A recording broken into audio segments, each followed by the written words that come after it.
Chers téléspectateurs, bonjour. Aujourd'hui, nous avons le plaisir, le loisir d'accueillir dans nos plateaux Monsieur Mohamed Al-Abdourahim, qui va nous parler de la politique actuelle du pays, de la crise que le pays traverse, mais aussi de son mouvement politique. Monsieur Abdourahim, bonjour. Bonjour. Comment allez-vous? Ça va et vous? Ça va un peu. Parlez-nous un peu de vous. Ok. Bon. Qui êtes-vous, Monsieur Abdourahim? Ok. Une bonne question qui est triple. D'abord, vous me demandez qui suis-je, mon identité personnelle, Oui. probablement de mon expérience. Beaucoup de nos téléspectateurs ne vous connaissent pas encore. Ok, très bien. Donc, je vais faire deux choses. D'abord, je vais me présenter au niveau social.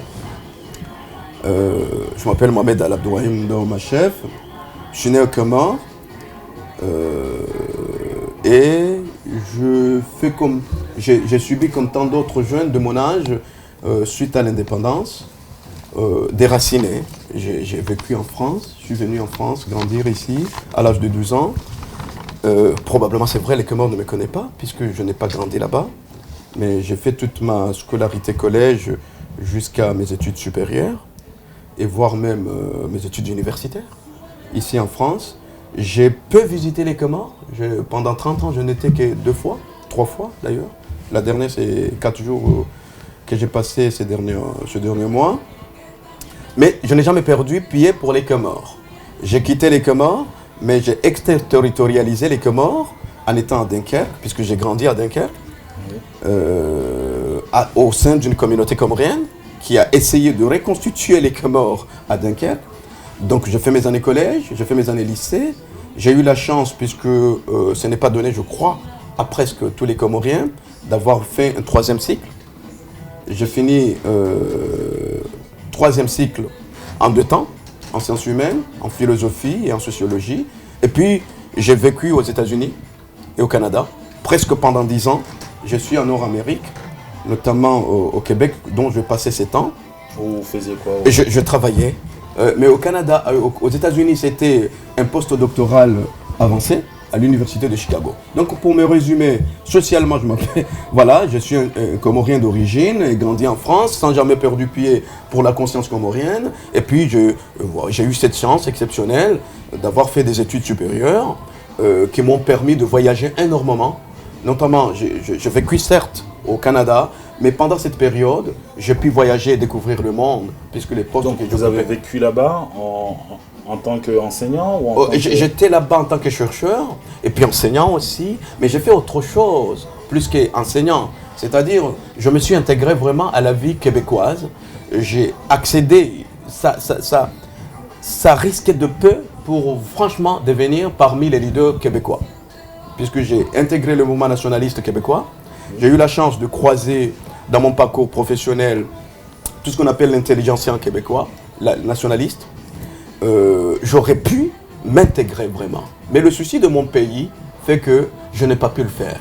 Donc vous aviez un peu le cœur au pays et le corps au Canada. Oui, voyant la défense du Québec qui se défend dans un océan anglophone, l'idée d'être français et l'idée d'être un petit pays comme le Québec qui voulait face au mastodonte des États-Unis américains et le mastodonte canadien très riche, puissant, linguistiquement, financièrement, je me suis dit, alors, si je n'aide pas mon pays, qui l'aidera? Peut-être c'est prétentieux, mais je me suis dit, ok, je ne pourrais pas rester insensible aux cris d'alarme de la jeunesse de mon pays qui vit un drame sociétal depuis l'indépendance. Donc voilà. Nous allons revenir sur ce drame. Mais vous avez parlé d'aider le pays. Vous avez lancé un mouvement. Oui. Parlez-nous un peu de votre mouvement qui s'appelle Massimo. Ok, mais avant d'arriver à Massimo, je voudrais faire une déclaration qui me semble importante. D'abord, vous savez, je viens de la région de Dimani. C'est l'arrière-pays des Comores. Au pied du Kartala, un petit faubourg qui s'appelle Tchorala Dimani. Mais avant d'avoir cette chance de rencontrer Marcel Gaucher, qui était mon parrain, Charles Taylor, qui est un des meilleurs spécialistes de la philosophie moderne, j'ai eu des parrains dans mon village. Et ces parrains, c'est une dame. Une dame qui est la première bachelière de toute une région, de toute une localité qui est Ouachil Amahame Dimani, qui s'appelle Bikari Maboudou. Bikari Maboudou, c'est une femme exceptionnelle. Elle a eu le bac dans ces années-là, ces années 70, 80. Elle est devenue ma conscience. Elle a été ma première conscience de l'idée d'une nation. C'est pourquoi Massim d'ailleurs. Et puis j'ai eu un autre qui est son mari. C'est celui qui m'a inoculé 3 valeurs qui sont devenues des reliques. Soulé Ali Mlana-Wandrou, qui à 22 ans, il a fait la révolution alisualiste. Il a participé énormément, il était membre éminent de la comité central et il m'a pris sous son aile, puisque je suis fils unique biologiquement, je n'ai pas d'oncle. Ma maman, il m'a eu tout seul, il n'a pas de frère, sachant que l'éducation aux Comores s'est faite par l'oncle. Mais moi, je n'ai pas d'oncle directement. Mon grand-père, il n'a pas eu de fils. Alors vous comprenez la charge de fils aîné et unique comme moi. Donc j'ai eu cette chance de rencontrer cet homme. Il débarque de l'Algérie, il vient chez nous, il me prend sous son aile, il m'a donné 3 valeurs. Et je pense que le Comore a besoin de ces valeurs-là en ce moment. Il m'a dit, jeune homme, sois osé. Osé être ce que tu es. Un, qui est devenu une relique. Deuxième chose, il m'a appris l'indépendance d'esprit. Il m'a dit, ayez l'indépendance d'esprit parce que ça vous permettra d'avoir une critique assez solide. Et puis il m'a pris une troisième chose qui m'a permis d'ailleurs de faire la formation que j'ai fait, la philosophie. L'idée qu'un intellectuel, ce n'est pas celui qui répète ce que les autres disent pour montrer qu'il est intelligent, mais c'est celui qui formule à partir de son endogène des solutions à ses problèmes. Il me disait ceci, je veux le citer, parce que c'est un homme qui a joué un rôle important. Et je pense qu'au village, on dit que c'est une intelligence blessée, comme je suis devenu une intelligence errante. Il a dit ceci, un intellectuel, au Comores, on n'a pas des intellectuels. Parce qu'un intellectuel, c'est celui qui sait qui est, comment se situer, qu'est-ce qu'il faut faire. Et c'est la question fondamentale en philosophie. En philosophie, on dit, qui suis-je, que dois-je savoir et comment le savoir. Eh bien, mon cher Misbar, au moment où j'ai fondé Massim, qui est de Dimani d'ailleurs, oui. Vous allez être surpris, puisque je suis de lointain. Et familier de Massim. Sissa Abikari Maboudou, Antoine Dimani, une femme consciencieuse qui est devenue éducatrice. Elle éduque, elle a fait des écoles, il a une école privée là-bas au Comores. Elle est indépendante, mais à la fois religieuse. Voyez-vous comment je fais la jonction? Sans Soulé Ali Mlana-Wandrou, probablement. Donc c'est un peu l'origine du parti. C'est l'origine du parti. Oui. C'est de dire que Massim, Abikari Mabdou, Soulé Ali Mlana-Wandrou, étant Dimaniens, de Tora Dimani, sont la continuité historique de conscience de Massim. Donc d'où le nom de Massim, qui est un nom mythique de l'indépendance de l'État-nation comorienne. Oui. Voilà. Mais moi, et peut-être les téléspectateurs, aimeraient bien savoir quels sont les objectifs de votre parti. Okay. Qu'est-ce que vous proposez? Parce qu'actuellement, le pays traverse une crise. Tout à fait. Et vous me permettrez aussi de rajouter deux choses, une digression qui est nécessaire. Massim est de l'origine, d'abord, une mythique mais réalité. C'est un jeune imbert de la région de Dimani. Dimani, c'est l'arrière-pays. Oui. Il a refusé par son sang l'intrusion de la France. Ne connaissant rien de qu'est-ce que c'est un État, de qu'est-ce que c'est un pays, il refusa que l'homme blanc pénètre dans son giron familial. Un intrus ne rentre pas. Oui. Par ce geste symbolique, refusant l'entrée de l'homme blanc, il met en conscience l'ensemble du pays.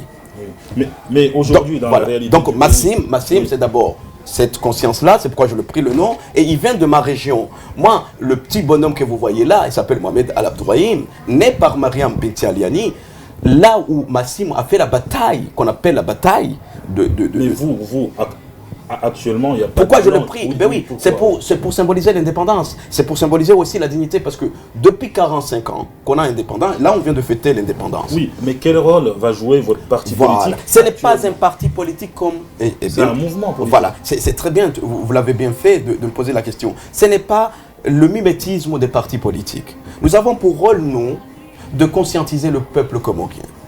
Voilà, donc la priorité pour nous, Massim, c'est d'abord travailler les structures, le mental, la psychologie des Comoriens en disant, voyez-vous, depuis un temps, on vous a menti. On a mimé les institutions comme solution à notre problème. À l'indépendance pour l'indépendance. Non, non, non, non. Nous disons que l'indépendance a un prix. Et donc, ce prix, voilà, il faut des efforts. Et ces efforts, nous devrons les conjuguer. Vous, générations à venir, nous devrons nous battre pour être digne, pour être indépendant.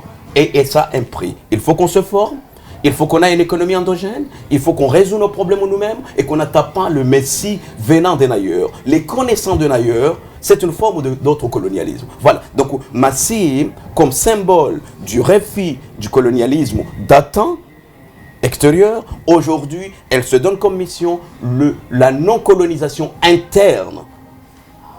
En cela, j'attends de vous que vous me posiez la question, est-ce qu'il y a une forme de colonialisme endogène? Je dis oui, par la notabilité, par la religion, par d'autres. On reviendra là-dessus, mais parlons un peu de politique, comme votre mouvement parle de politique. Oui, tout à fait. Donc, actuellement, le pays traverse une crise.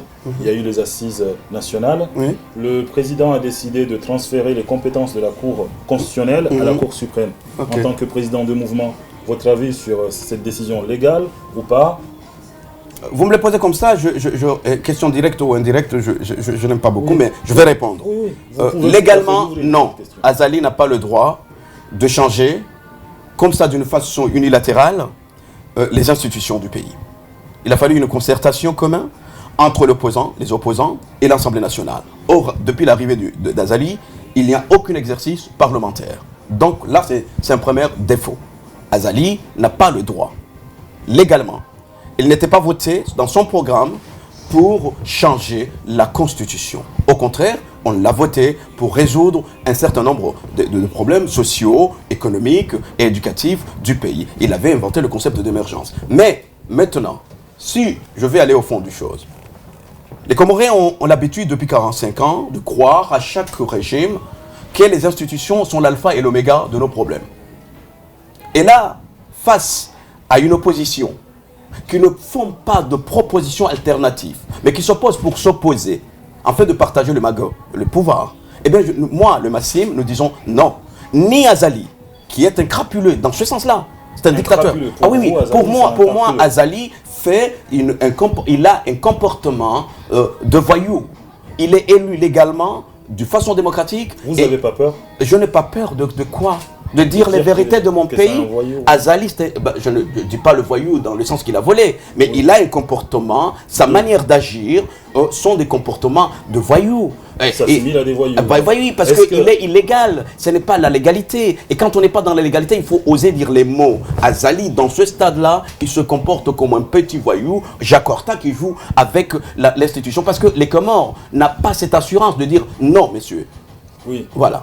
Donc, on va continuer toujours dans les assises. Actuellement, sans pour autant donner quiétus à l'opposition qui est minable. Cette opposition qui vient tous de la même école qu'Azali, sont l'école. Donc c'est la même génération. C'est la même génération. C'est une guerre. C'est une guerre. Oui, d'une génération qui s'appelle d'ailleurs. Partie de cette génération. Non, pas du tout. Non? Moi, je suis leurs enfants. Moi et Mohamed Mamou, Daoud, Kiki. Oui, de la même génération. Oui. Nous ne sommes pas de cette école-là. Mais il est dans le gouvernement. Il est dans le gouvernement. Non. Il soutient la politique parce qu'il est un opportuniste notoire. Ça, on le connaît. Je pouvais le dire face à face, c'est un ami. Mohamed Daoud, Kiki, alias Kiki, c'est de ma génération. D'ailleurs, on a une différence de 6 mois. On a été en 3e année de droit à Dunkerque-Lamartine avec Seyd Abbas Hamada de Domoni et de Domadjou. Mais ça, c'est une parenthèse, vie privée. Mais pour vous dire que Azali Atoumani, Ahmed Barouane, Mohamed Mahmoud Wadan Mbeni, qui est en prison aujourd'hui, qui cropie en prison, Djaé Hamada, Maulana Sharif, qui est le petit frère de l'idéologue du UFD, qui est mort à Lille, qui était l'idéologue organique du FD. Moustapha sont la même génération. Vous n'allez pas me dire qu'Abdou Souef n'est pas la même génération. Tous, ils sont issus de cette école FD. Donc, si on veut résumer ce que vous avez... Le seul intrus, attendez. Le seul intrus dans ce combat, c'est Ahmed Abdallah Sambi, qui vient du monde arabo au chiisme. Voilà. Et puis, mon grand frère, Fahmi Saïd Ibrahim. Donc, pour vous, voilà. Les institutions ne sont pas mauvaises, mais c'est les gens qui dirigent qui Non, ça c'est notre problème. Je pense que moi, moi je pense que le bâtardisme des institutions du régime tournant, c'était une erreur. On a voulu passer en catimini à la départementalisation de Mayotte, et comme les Comores ils sont toujours sous... Nous reviendrons. Oui, non, c'est pour vous dire... C'est pas pour vous couper, mais on va continuer sur... Non, c'est pour vous dire que les institutions en soi ne sont pas bonnes. Azali, s'il avait la bonne intention, en concertant l'opposition et en faisant l'union nationale sur cette thématique, en faisant le bilan de ce qui a été le régime tournant, ça aurait été... Mais Azali ne l'a pas fait dans cette institution, dans cet esprit. Pour lui, oui. Il n'y avait pas la nomination, il n'y a pas eu les personnes représentatives des autres îles, c'est-à-dire Anjouan, et puis les autres n'ont pas nommé les personnes qui devaient être à la Cour constitutionnelle. Et pourquoi vous me posez la question tout simplement dans les nominations, vous ne me posez pas l'esprit des assises? Non, mais l'esprit des assises, pour vous, est-ce que... Voilà, c'est là où c'est biaisé. Azali normalement, on aurait dû faire les assises. Oui, les assises, faire le bilan.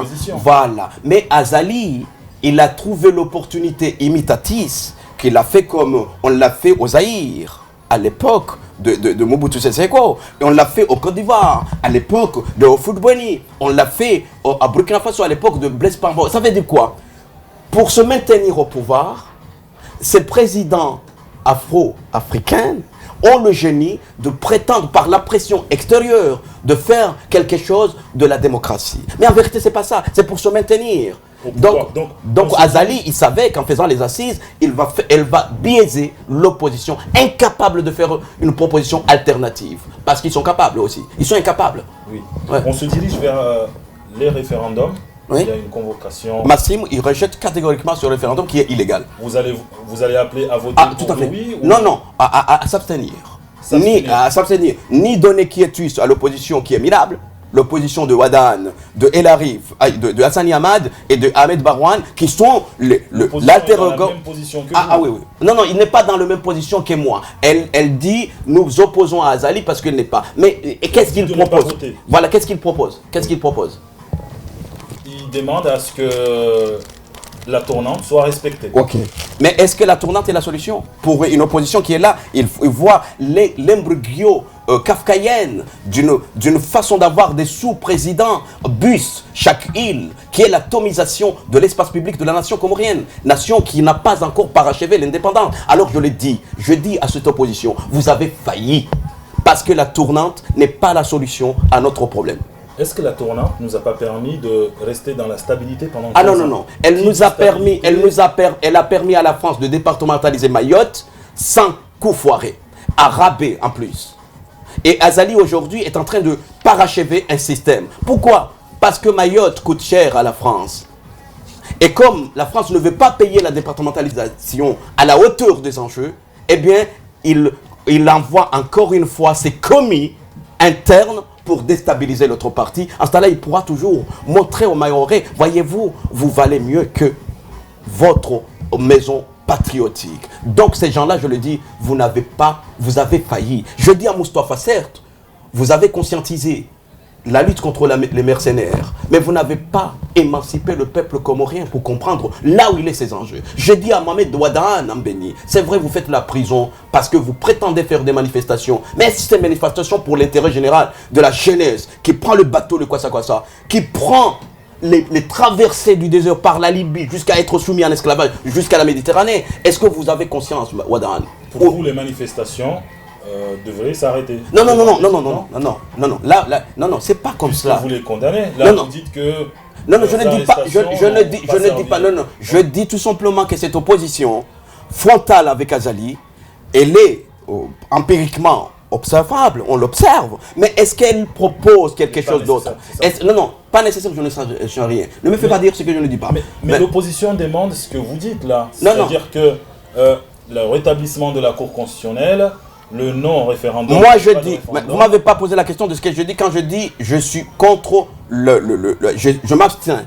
Le mouvement Massim s'abstient parce qu'elle est pour la jeunesse comorienne. Mais nous disons, en s'abstenant, nous demandons d'autres assises nationales qui auront pour but de faire le bilan de 45 ans d'indépendance dans les 3 domaines de la vie, c'est-à-dire l'économie, la société, la culture et l'éducation comorienne. Avons-nous réussi, oui ou non? Vous êtes pour le maintien alors de la tournante jusqu'en 2021, qu'un Anjouanais vienne et non pas le renouvellement? Non. Je dis qu'Azali, s'il veut rendre service après un deuxième mandat, puisqu'il a pris par le coup d'État et rétabli par des élections légales, ou soi-disant supposées légales, aujourd'hui il retourne au pouvoir. S'il a un service à rendre, c'est de faire en sorte qu'on fasse le bilan sérieux du régime tournant. Qu'est-ce qu'il a failli? Qu'est-ce qu'on a réussi? Oui ou non, ou pas. À partir de là, et en se disant lui-même, sacrifiant lui-même en disant, je ne me proposerai pas dans une autre élection, je laisserai d'autres élire, mais je fais les institutions qui seront adaptées aux enjeux du pays. Donc voyez-vous, ma proposition... Pour comprendre, ça veut dire, est-ce que vous êtes contre ou pour la suppression de la tournante? La tournante, elle a des défauts. Voilà, parce qu'à l'avenir, elle atomise catégoriquement l'idée d'État-nation comorienne. Parce qu'Azali, dans la Constitution, ce qu'il propose, c'est un renouvellement du mandat. C'est-à-dire qu'en 2019, il va remettre son mandat en jeu. Tout à fait. Il va être en se présentant lui-même. Et il peut aussi se représenter encore. Oui, tout à fait. Donc on est là jusqu'en 2030, il peut y avoir qu'un Comorien. Oui, mais c'est ce qu'on en voit tout de suite. Mais on ne voit pas la problématique. C'est qu'une île qui n'a même pas 1 million d'habitants, avec 4 îles, dont on a un problème, un litige de souveraineté. Oui. Un litige de souveraineté nationale. Oui, notre indépendance n'est pas achevée. Et quand on vient faire un tournant en distribuant les cartes selon l'île, donc on n'est pas sur le problème de la République comorienne, n'est pas sur la compétence, elle est sur l'appartenance. Eh bien moi je suis contre ça, mais ça ne veut pas dire que légalement je n'accepte pas la Constitution telle qu'elle est. Mais si on l'accepte, il faut installer, il faut discuter. Est-ce qu'elle a réussi à apaiser les tensions? Oui ou non? Voilà, c'est une question que les assises, nous, Massim, vous appelez à des assises nationales qui regardent la réalité des choses. Mais il ne suffit pas de dire qu'Azali fait. Oui. Donc, le référendum va être bien sûr fait le 30 juillet. Et il l'aura, Azali, est-ce qu'il bidouillera les institutions? a appelé à ce qu'il n'y ait pas de référendum. Oui. Pour votre position par rapport à la position de l'Union africaine sur le... J'appelle à ce qu'il n'y ait pas. Mais est-ce que ça suffira pas? Ça suffira. Je ne suis pas certain. Mais par contre, nous, Mouvement Massim, on s'abstiendrait. On ne sera pas du côté de l'opposition empirique qui est là à s'agitant, même si elle a des raisons de dire il faut la démocratie. Mais vous savez, le problème des Comoriens, c'est que, et là vous me permettez sérieusement de prendre 2 minutes pour expliquer. Je suis philosophe politique et moral. Le problème des Comoriens, on a mimé la démocratie du régime. Mais on n'a pas fondé les éléments structurants d'une démocratie sociétale qui auraient permis probablement d'avoir une société civile capable de voir où se trouve l'intérêt général. Aujourd'hui, là, ces gens-là, il suffit de compiler les interventions des postes dans les médias sociaux. Vous voyez l'incompréhension entre démocratie réelle, sociétale, et une démocratie du régime. Azali pourra toujours dire, j'ai fait des élections. Pour vous, on est dans un état de... On est en dictature au comment? Est-ce qu'Azali est un dictateur? Le mot dictature, vous savez, on qualifie la Chine de dictature. On qualifie la Russie de dictature. Comment les opposants n'arrivent pas à s'exprimer? Ils sont arrêtés. Est-ce que... Oui. Ça, ce sont en tant que président d'un mouvement politique, aujourd'hui, vous avez dit que Azali est un politique. En tant que mouvement, vous parlez de l'homme politique, vous ne parlez pas de l'homme intellectuel. Oui. Parce que les mots ont un sens. Les mots ont un sens. Okay. En tant qu'homme politique du mouvement Massim, j'aurais tendance à m'associer aux récriminations de l'opposition en disant qu'Azali se comporte comme un dictateur. Parce qu'il réprime les opposants, ils n'ont pas droit de citer à la télévision nationale, qui n'est pas une télévision d'Azali, mais une télévision nationale. Là, je rejoins Idriss, je rejoins Moustapha. Il n'est pas normal que la télévision nationale est au service uniquement d'Azali et de sa femme Ambari et de tous ses acolytes. Non, la télévision, elle est nationale. Ce sont la nation comorienne, c'est leur bien. Parce que l'aide chinoise qui nous aide, elle aide la nation comorienne, mais n'aide pas Azali en personne et sa famille à Mtsoudje, à ce que j'ai compris. Voilà. Oui, en parlant de dictature, est-ce que le placement en résidence surveillée de Mohamed Abdallah Sambi, ancien président des Comores, qu'est-ce que... Je déplore. C'est un homme charmant et j'ai une pensée pour lui. Sérieusement, ce n'est pas normal.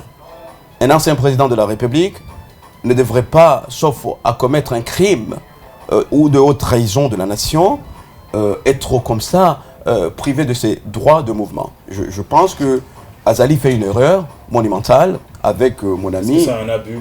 C'est un abus du pouvoir, sérieusement, avec mon ami Mohamed Daoud, alias Kiki. Je pense qu'il commet une erreur parce qu'elle rajoute dans l'animosité inter-îles, dans le chauvinisme inter-îles, et probablement... Est-ce qu'on n'est pas en train de créer des tensions? Si, Azali a tout intérêt. Azali a tout intérêt avec ses acolytes. En quoi il a intérêt? Il a intérêt à ce qu'il n'est meilleur que dans des problèmes comme ça. Parce que vous avez oublié... Il n'est meilleur que dans des problèmes. Dans des problèmes comme ça, d'inter-îles. Parce que vous oubliez une chose. Il a pris le pouvoir par coup d'État quand Mohamed Taki Abdelkarim est mort, assassiné, dont on n'a jamais su qui est le coupable. Parce que l'esprit du villagisme... Vous avez des doutes? J'ai des doutes, sérieusement. Vous mais pensez que oui, non. J'ai des doutes que Mohamed Taki, qui était en bonne santé selon ses médecins, il part en voyage en Turquie, il retourne 24 heures, il est mort, comme ça. Vous pensez qu'Azali a une réponse? Non, pas Azali. Oui. Pas Azali. Probablement autre chose. Parce que voyez-vous, la question de la départementalisation de Mayotte,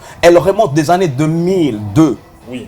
Voilà. Nous donc, sur Mayotte, voilà. Non, c'est pour vous dire que tout est lié. Donc, Azali a pris le pouvoir et il a déstabilisé le pays. En prétendant résoudre le problème qui est laissé en jachère par Mohamed Taki, qui était un mouvement social à Mayotte, en juin, recommandant un peu de redistribution, un peu de réconsidération, Azali en a profité pour en faire, avec quelques acolytes en juin, un problème de séparatisme. Et ce séparatisme a hissé Azali comme leader incontestable, en tant que militaire, prétendant restaurer la paix. Et c'est là où est née cette hybridation malheureuse du président Tourna. C'est Azali et Bolero, on oublie souvent. Et d'ailleurs, certains du FD, et j'aurais aimé les voir les yeux dans les yeux, ils ont participé à cette détricotage de l'idée de l'État-nation uni, qu'importe le prix à payer. Azali, en tant que militaire, n'a pas fait ce qu'il fallait. Il a prétendu résoudre le problème en redistribuant, en faisant de l'État-nation une manière rouli. Un jour c'est enjoigné, un jour c'est moellien, un jour c'est... Cela n'est pas fiable pour l'idée de l'État-nation. N'ayant pas accédé à l'indépendance complète, nous avons failli de formaliser, de socler, de structurer une nation solide. On n'a jamais su faire ça. Et Azali, il a une part de responsabilité lourde. Et là, je le vois, je le regarde en disant, Azali, qu'avez-vous fait de 25 ans de pouvoir pour notre pays? Parce que non seulement vous l'avez débradé en atomisant l'idée même d'État-nation au sens moderne, mais en plus, vous n'avez cessé, à chaque fois que vous êtes au pouvoir, de créer des situations imbriquées pour que vous vous maintenez. Et là, aujourd'hui, je fais appel à la jeunesse comorienne en disant, ne laisse pas duper ni Azali, ni ses acolytes de l'opposition. Ils sont tous des charlatans qui cautionnent le destin des Comores. Je reviens sur ce que vous avez dit. Aujourd'hui, à la Grande Comore, dans le quartier de Naziko, à Moroni. Il se situe où? Parce que j'ai quitté il y a longtemps. À Moroni, à Sahara. Oui. Donc, beaucoup d'enjoignés se sont regroupés pour demander la libération de Sambi. Ils exigent que cette libération se fasse avant dimanche. Voilà. La date. Donc, vous pensez que Azali est en train de déstabiliser le pays pour le... Azali, il a su parce que n'oubliez pas. Est-ce qu'on ne revient pas en 99, là où il y avait le séparatisme? Est-ce qu'on... Si, je pense qu'Azali, et d'ailleurs, il a un ministre de la culture. Donc je vais vous raconter une autre chose qui ça m'a choqué. J'étais dans un laboratoire à Montréal, d'analyse, qui s'appelle Cher MCD. J'ai vu une vidéo d'un mec de ministre de la culture. Le ministre de la culture qui ose dire, je vais le dire en comorien, et malaba wa mutsamudu na daba la moroni wakairira na umbiasoma mule. Quand un ministre, quand un président de la République garde un ministre, sachant l'histoire des Comores, colonisés, les conditions d'indigènes, dire aux yeux de tous à la place Badjanan, face aux Comoriens. Mais il s'est excusé par là. Ah, il s'est excusé, mais ça a été trop tard. Il a gardé son ministère. Oui. Il devrait demander la manne. Pas s'excuser, demander la manne. Parce qu'il a tenu un discours. Il s'est expliqué, il a dit que c'était de l'humour noir. Ah non. L'humour, comme ça, un ministre de la culture, soit il a... Je ne sais pas, je le trouve sympathique. Hein. On en discute souvent. Mais je trouve que ça, Azali aurait dû... C'est Azali lui-même qui aurait pu s'excuser. Puisque c'est lui qui l'a nommé. Donc, pour revenir, vous savez, Azali il a traité les enjoignés et en limo. Voyez-vous? Oui. Voilà. On oublie ça. Moi, je n'oublie pas. C'est ça le problème des Comoriens. Ils oublient si vite le contexte historique. Est-ce que le fait qu'il y ait un grand Comorien, parce que là, la tournante et la tournée dans les îles, il n'y a pas eu de perturbation, et à chaque fois qu'il y a un grand Comorien, il y a un Et problème. pas n'importe quel grand Comorien. Oui. Parce que les grands Comoriens, ils ont une vanité. Et ça, t'as bien fait. Parce que je viens des Comores, de Grandes Comores, Oui, c'est et pour ça que je vous ai notamment dans l'arrière-pays, étant d'Imanien, dont on a été méprisé souvent, alors qu'on oublie que Saïd Mohamed Cheikh, le premier président qui décolonisa les Comores en aparté de Madagascar, vient de ma région, vient de Dimani. Et on a oublié aussi que Massimo vient de Dimani. On a oublié pas mal de leaders de la conscience nationale qui sont de Dimani. Et c'est pourquoi d'ailleurs, Massimo, c'est pour rétablir cette vérité. Parce qu'on l'a perverti. Donc le fait que moi je suis de Grandes Comores, je trouve que souvent les Grandes Comores, ils ont une prétention méprisante vis-à-vis des autres îles. Il faudrait que ça cesse.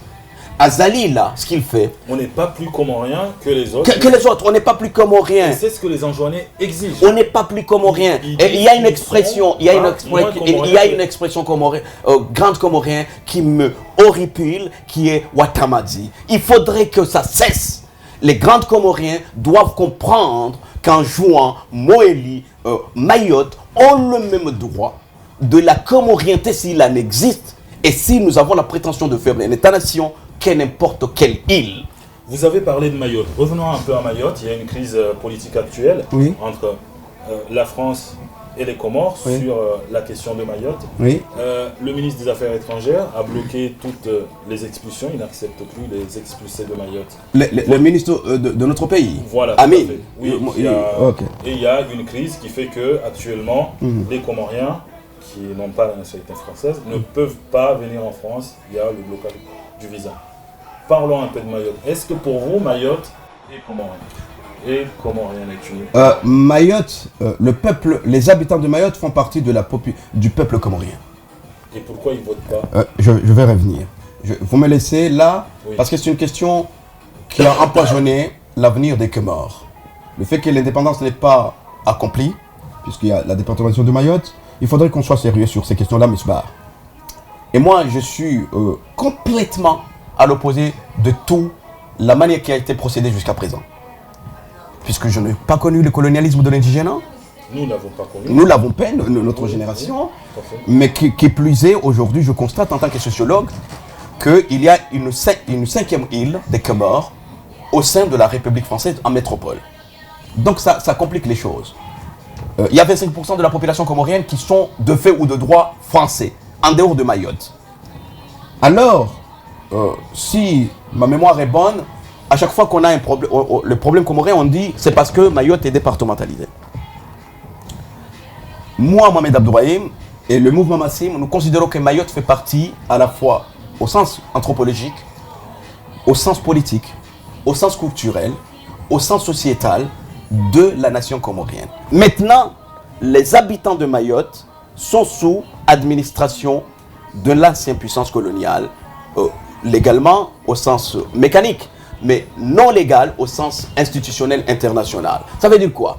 Aux yeux de la loi, depuis la loi de la décolonisation, voudrait que Mayotte, on ne sépare pas les populations issues des frontières de la colonisation. Or, la France a fait une bêtise immonde en séparant les Comores, en séparant Mayotte des Comores. En 1974. C'est une faute aux yeux de la loi internationale. Maintenant, il y a 40 ans qui se sont passés. Or, la loi aussi, il y a le fait de la durée. Les gens qui ont 28 ans à Mayotte aujourd'hui ne connaissent pas les Comores. Ça, les Comoriens ont une part de responsabilité. Qu'avons-nous fait pour que les jeunes de Maoré, l'avenir de Maoré, soit comorien? On n'a rien fait. Qu'est-ce qu'il fallait faire? Ah, voilà, vous revenez. Il a fallu faire deux choses. D'abord, décomposer la problématique. Il y a une problématique politique et juridique. Il y a une problématique sociétale et culturelle.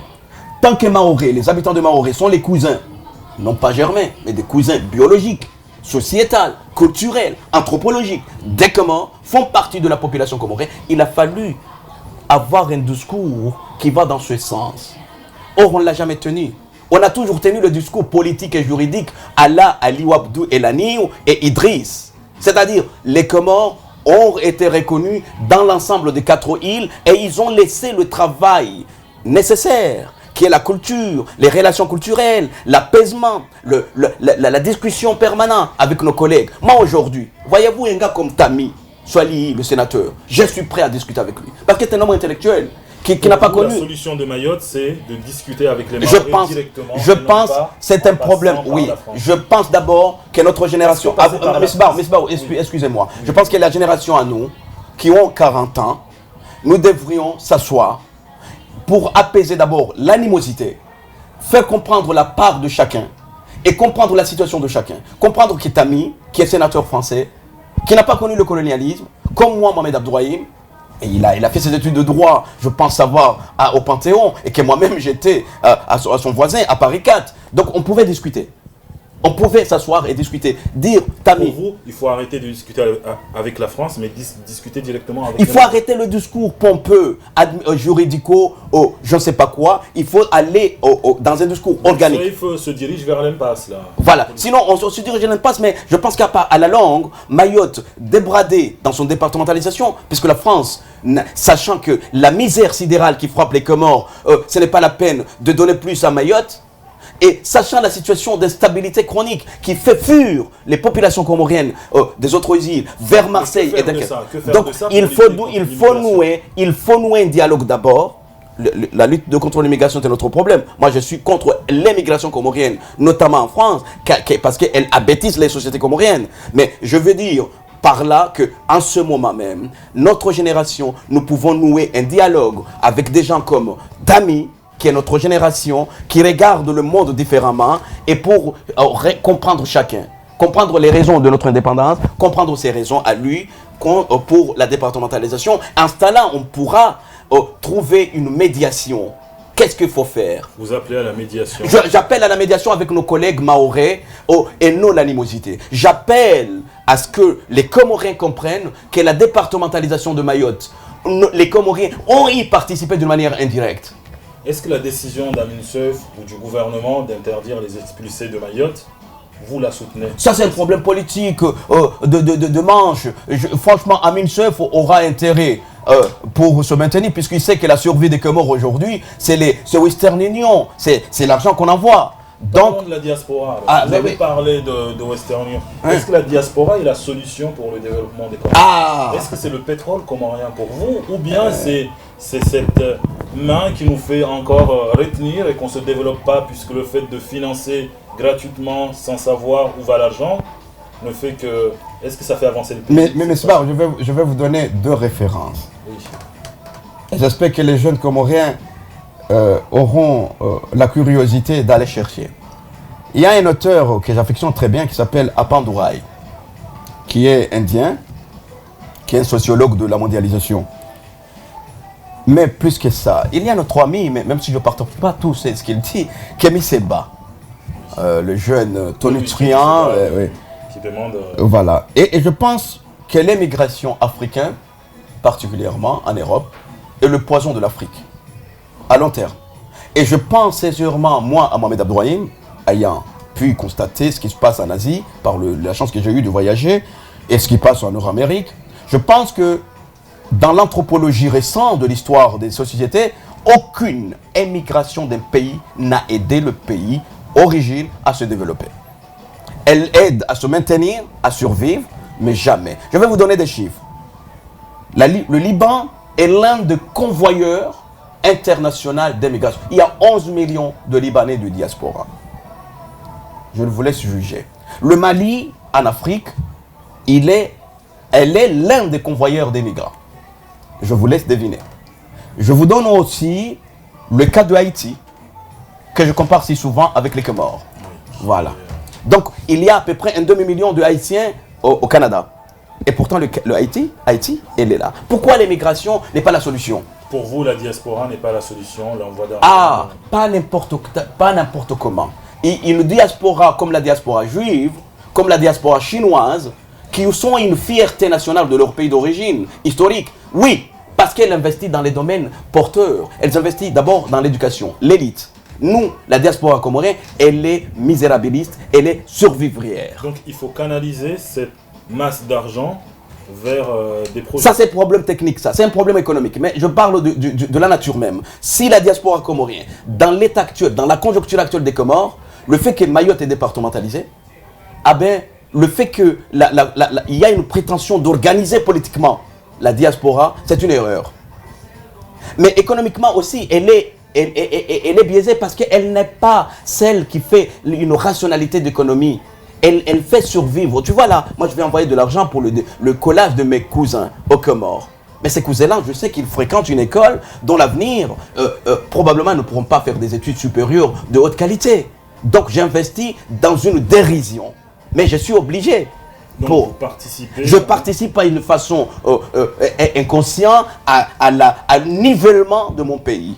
Alors que si je prends la conscience de rentrer aux Comores, vous le saviez, je suis professeur, j'ai des compétences, j'ai acquis une expérience, peut-être pas, c'est vaniteux de le dire, mais quand même qui s'est un petit peu... Est-ce que vous envisagez de rentrer au Comores? Probablement. D'ici 2 ans, j'envisage aller enseigner à Mouni Baraka ou à l'école Abikarim Abdou en Tchora Limani. Oui, j'envisage. La diaspora, une solution ou un problème? Un problème. Parce qu'il suffirait de voir le nombre d'enfants. Dans un précédent entretien aimable, j'avais dit les Comoriens en France qui vivent dans les périphéries ont acquis une culture, pardonnez-moi de l'expression. Nous sommes le problème des Nous sommes les problèmes des Comores. En prétendant être la solution, nous avons intoxiqué une poison qui fait vers le nivellement de la société comorienne, parce qu'il n'y aura pas de culture comorienne. Il suffit de voir ce qui se passe. On a déterritorialisé la culture à Marseille, les Okumbi, etc. Et puis il y a un problème dont vous n'avez pas souligné et que j'aurais aimé, parce que vous êtes là avec moi, le salafisme intégral, le mimétisme de notre communauté a fait qu'une majorité de jeunes des années 80 à aujourd'hui sont imbibés de cette culture eschatologique. Donc, qu'il les anesthésie de voir la réalité du monde frustrée parce qu'ils vivent à marge de la culture authentique. Mais la diaspora, politiquement, ne joue aucun rôle. Ah non.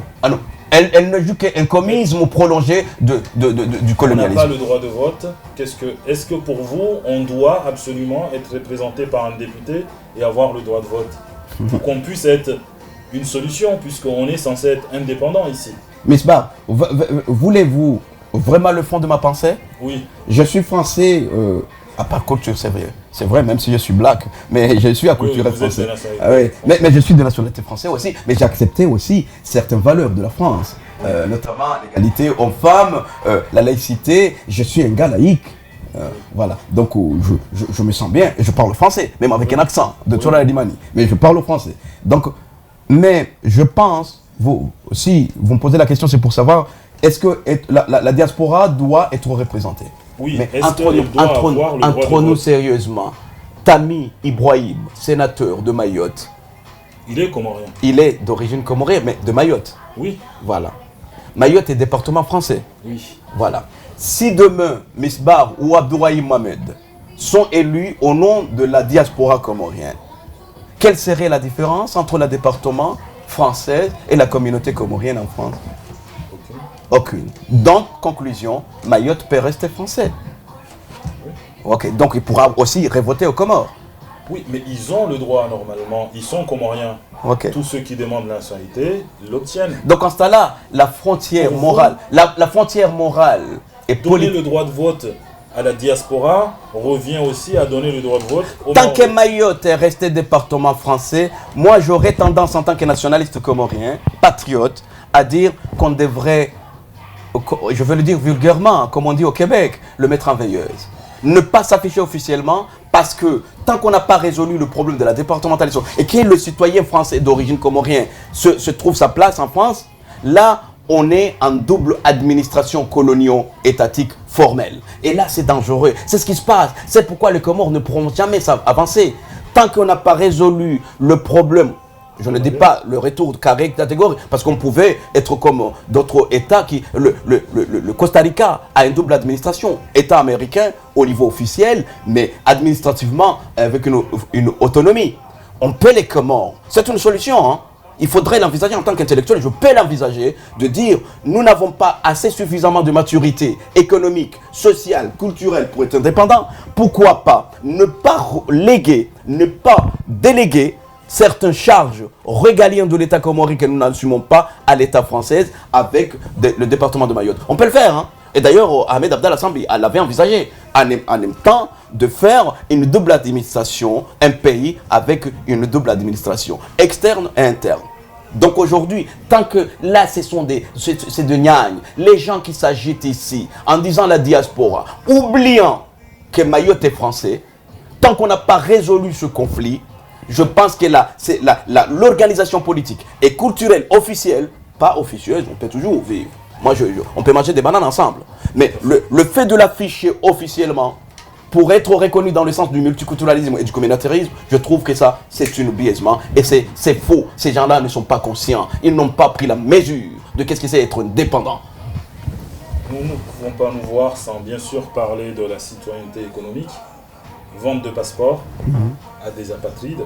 Donc vous, en tant que président du mouvement, qu'est-ce que vous pensez de ça, de la vente des passeports et de l'argent qu'on dit a été perdu? Selon le rapport du Parlement comorien, ils estiment que à peu près 900 millions de dollars ont été perdus dans la vente des passeports. Volés. Oui. Et les gains, c'est combien? Les gains estimés, ouais. On a vendu en tout. Ça, c'est ce qui est volé. 150. Ouais, qui ne sont pas rentrés dans les caisses de l'État. Voilà, un manque à gagner de 900 millions de dollars. Voilà. Pour vous, est-ce que la vente a été une bonne chose de vendre la nationalité comorienne? D'abord, c'est un drame humain. C'est un drame humain. Lancé bien sûr par Sambi, Ahmed Abdallah Sambi et Hassani Hamadi, l'actuel gouverneur, dont on oublie souvent qu'il était le ministre de Finances. Oui, qui a été convoqué. Ouais, il a toujours joué sur le cognito pour passer inaperçu dans ses responsabilités. Au moment où la vente de la citoyenneté, soit supposée citoyenneté économique, j'étais au Canada. J'avais participé à une conférence des Bédouines à Toronto pour la diaspora bédouine qui sont maltraités entre 4 États. D'abord, l'Irak, le Qatar, le Koweït et les Émirats. Ce sont des apatrides alors qu'ils sont les autochtones de ce pays-là. Ils sont les autochtones. Ils sont considérés comme les Roumains aujourd'hui en Europe. Et là je le dis avec émotion parce que j'étais vraiment frappé. Une jeune femme se lève dans cette conférence, puisque j'ai travaillé à ce qu'on appelle le multiculturalisme study au Canada. Donc j'étais participé à cette conférence. Une jeune femme se lève et me dit les Comores, mon pays, alors qu'il ne savait pas qu'il y avait un Comorien, il dit les Comores viennent d'offrir un demi-million, c'était dans le contrat, d'apatrides, nous considérés apatrides alors que c'est notre pays, vient de nous retirer la citoyenneté de nos pays. Qu'est-ce que ça vous a fait? Ah, un drame. Alors que les Comores, nous avons un problème avec la France de nous avoir tiré une partie de notre territoire, alors que les Comores, nous nous battons, que ce soit au niveau officiel, les intellectuels et même n'importe quel citoyen en disant Mayotte est comorien, mon pays, inconsciemment, par incompétence, par manque de culture du monde, de nos responsables, font un geste d'une ignominie totale. Priver un peuple leur droit de citoyenneté dans les pays respectifs, c'est ignoble. Comment un Comorien peut à ce temps-là dire face à l'Irak, face aux Ouïghours, à la Chine qui maltraite les Ouïghours, face à l'URSS qui maltraite aussi des populations d'origine arabe, les Azerbaïdjaniens. Comment il peut le dire face à la France qui maltraite les Kanaks en disant, alors qu'il a vendu, il a racheté la citoyenneté d'un peuple. Moi, Abdoulaye, probablement conscient de mon pays, je dis non, nous ne pouvons pas défendre la cause des Palestiniens et omnibuler, refuser d'une façon un peu crapuleuse le droit de la citoyenneté des Bédouines. Alors, au-delà de l'argent, c'est un drame humain. C'est une honte pour le peuple comorien dans notre... Parce que je pense que le peuple comorien n'était pas au courant, ne savait pas qu'il s'agit d'un peuple qu'on privait leur citoyenneté respective dans différents pays. Ahmed Abdallah Sambi, arabophone et un gars d'une hiérarchie raciale a commis une faute. Et d'ailleurs, si aujourd'hui il est malmené, probablement je compatis. Mais n'a-t-il pas cherché un peu? Pour vous, il est en train de subir ce qui Voilà, donc au-delà de l'argent, par contre, il y a aussi maintenant le fait de dire humainement que c'était pas normal qu'un peuple, parce que c'est pourquoi je souhaite que Massim travaille sur cette élévation du peuple comorien. Un peuple n'est pas petit par la taille, par le nombre Donc d'habitants. votre mouvement va essayer de Oui, conscientiser. oui, nous voulons la dignité du peuple comorien. Je voudrais que chaque Comorien qui part de Moroni à Dar es Salaam, de Dar es Salaam à Mumbai, de Mumbai à Pékin, de Pékin à Montréal, de Montréal à New York, de New York à Tokyo soit digne. Il peut se regarder en disant l'humanité tout entière m'appartient, j'appartiens à cette humanité. Mais qu'elle ne se singularise pas par des forfaits. Nous devons, un peuple est digne non pas par le nombre d'habitants, parce qu'elle a une conscience aiguë de l'humanité. Le mouvement Massim, pourquoi Massim? Parce que lui-même, venant du Mani, c'est tout petit, hein? C'est un patelin au pied du Kartala. Mais il a compris que l'enjeu, ce n'est pas seulement du Mani, c'est aussi l'ensemble des îles. Et aujourd'hui, nous le disons à l'ensemble de l'humanité. Moi, Mohamed Abdourahim, qui est né en Tchouala du Mani, je me sens bien à Tokyo. Je n'ai jamais refusé d'être citoyen du monde. Oui, pour finir, bien sûr, notre entretien, quel message avez-vous pour ceux qui nous regardent actuellement? J'ai deux drames pour la nation comorienne. D'abord, de voir que mon pays n'a pas d'avenir assuré. Puisque la dignité, l'honneur, la survie même est assurée à l'extérieur. Aujourd'hui, aucun Comorien ne peut rester vivre dignement aux Comores. Donc, après 30 ans à l'extérieur, l'expérience que j'ai eue, j'ai eu cette chance, et je remercie à ma maman qui vient de mourir, qui m'a donné cette opportunité. Le message que j'ai, c'est de dire aux Comoriens, surtout à la jeunesse, lèvez-vous, mettre debout. Ne faites pas aucun compromis avec cette génération qui a cautionné, qui a conditionné par le nivellement, par l'abruti, le peuple comorien. Relevez-vous, où que vous soyez, à quel statut vous avez, pour dire non, faire un avenir meilleur. Et de comprendre que l'exil n'est pas la solution.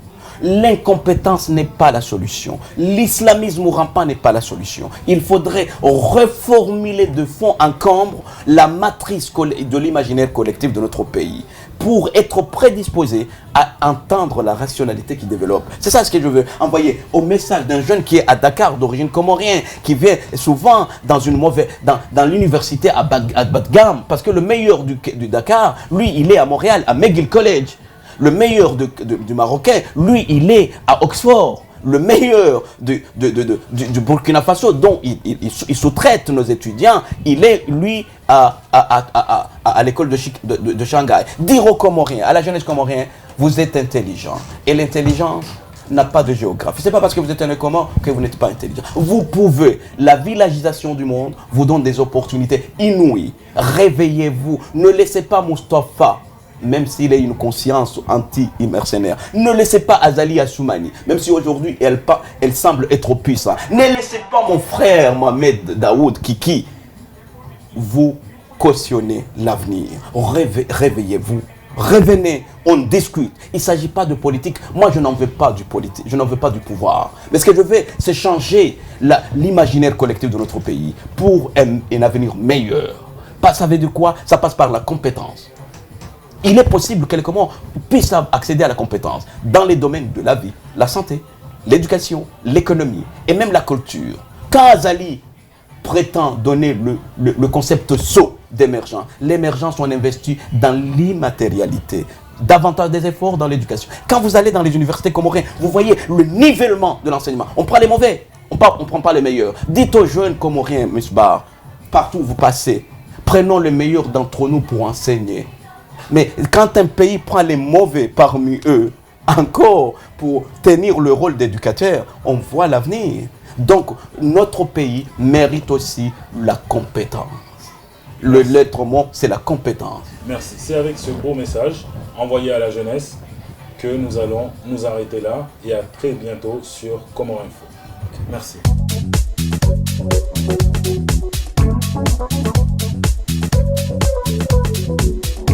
Thank you.